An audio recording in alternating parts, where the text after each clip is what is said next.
सड़क दुर्घटना में घायल हुए मंत्री संजय निषाद पार्टी के राष्ट्रीय अध्यक्ष और यूपी के कैबिनेट मंत्री संजय निषाद एक सड़क दुर्घटना में घायल हो गए। उनकी कार एस्कॉर्ट वाहन से टकरा गई, जिससे उनके घुटनों में चोट आई है। दुर्घटना प्रतापगढ़ के पास हुई, जहां मंत्री समीक्षा बैठक के लिए जा रहे थे। उन्हें तुरंत प्रतापगढ़ के जिला अस्पताल में भर्ती कराया गया, जहां डॉक्टरों की टीम ने उनका इलाज किया। घटना की जानकारी मिलते ही डीएम और एसपी अस्पताल पहुंचे। पार्टी कार्यकर्ता भी मौके पर मौजूद रहे।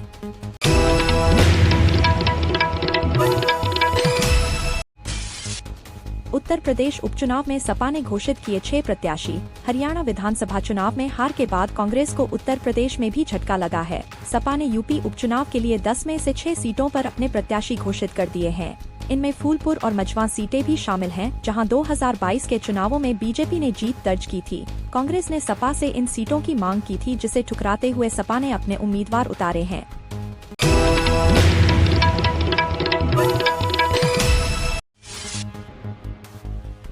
महाकुंभ में शराब मांसाहार करने वाले पुलिसकर्मी नहीं होंगे तैनात। प्रयागराज महाकुंभ के लिए पुलिसकर्मियों की तैनाती के कड़े निर्देश जारी किए गए हैं।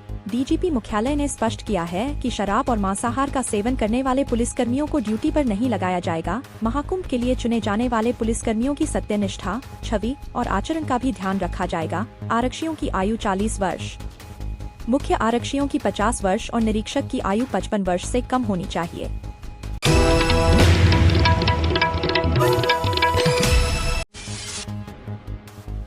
लखीमपुर खीरी में बीजेपी विधायक की पिटाई। लखीमपुर खीरी में कोऑपरेटिव चुनाव के दौरान धांधली से नाराज लोगों ने बीजेपी विधायक की पिटाई कर दी, जिस पर सपा प्रमुख अखिलेश यादव ने तीखी प्रतिक्रिया दी है। उन्होंने कहा कि अन्याय हिंसा को जन्म देता है और यह घटना लोकतंत्र के लिए शर्मनाक है। अखिलेश ने आरोप लगाया कि चुनाव में धांधली बीजेपी की रणनीति बन गई है, जिसे उन्होंने बेहद निंदनीय बताया।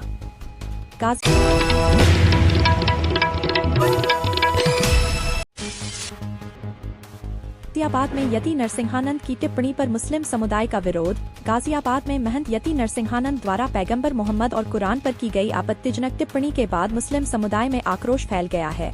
इत्तेहाद मिल्लत काउंसिल के अध्यक्ष मौलाना तौकीर रजा ने चेतावनी दी है कि इस बार केवल धरना नहीं बल्कि देशव्यापी जाम किया जाएगा।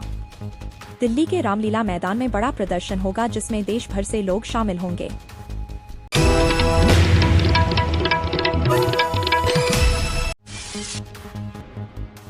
हरियाणा चुनाव में बीजेपी की जीत में योगी की बड़ी भूमिका।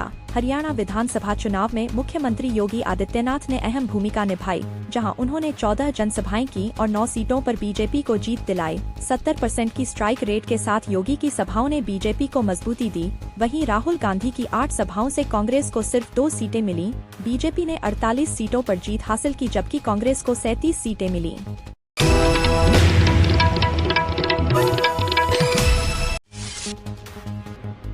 उमर अब्दुल्ला बोले, भाजपा के सदस्यों का नामांकन न करें। नेशनल कॉन्फ्रेंस के उपाध्यक्ष उमर अब्दुल्ला ने जम्मू कश्मीर के उपराज्यपाल मनोज सिन्हा से अपील की है कि वे भारतीय जनता पार्टी भाजपा के सदस्यों को नामित न करें। अब्दुल्ला ने चेतावनी दी कि ऐसा नामांकन निर्वाचित सरकार और एलजी के बीच घर्षण को बढ़ा सकता है। उन्होंने कहा कि अगर नई विधानसभा के लिए ऐसा नामांकन होता है तो नई सरकार को सुप्रीम कोर्ट का सहारा लेना पड़ेगा, जिससे जम्मू कश्मीर और केंद्र सरकार के रिश्ते तनावपूर्ण हो सकते हैं।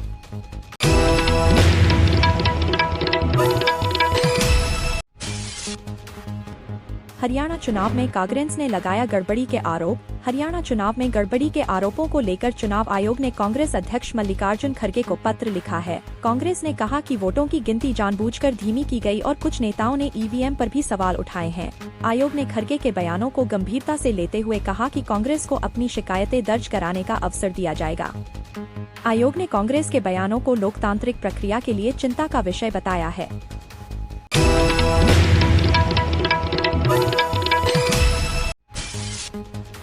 महंत योगी शांतिनाथ महाराज का निधन। मुख्यमंत्री योगी आदित्यनाथ के गुरु भाई महंत योगी शांतिनाथ महाराज का मंगलवार रात निधन हो गया। वह पिछले कुछ दिनों से बीमार थे और सीएचसी में भर्ती होने के बाद उपचार के दौरान उन्होंने अंतिम सांस ली।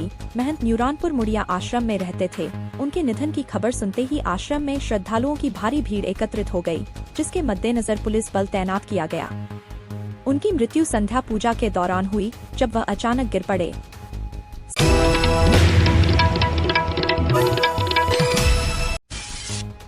सपा ने ने डॉक्टर ज्योति बिंद को मझवा प्रत्याशी बनाया। समाजवादी पार्टी ने मझवा विधानसभा उपचुनाव के लिए डॉक्टर ज्योति बिंद को प्रत्याशी घोषित किया है। वह पूर्व विधायक रमेश बिंद की पुत्री हैं, जिन्होंने लगातार 3 बार मझवा से विधायक का पद संभाला। रमेश बिंद 2019 में भाजपा के टिकट पर भदोही से सांसद बने थे, लेकिन इस बार उन्होंने सपा के टिकट पर मिर्जापुर लोकसभा सीट से चुनाव लड़ा। सपा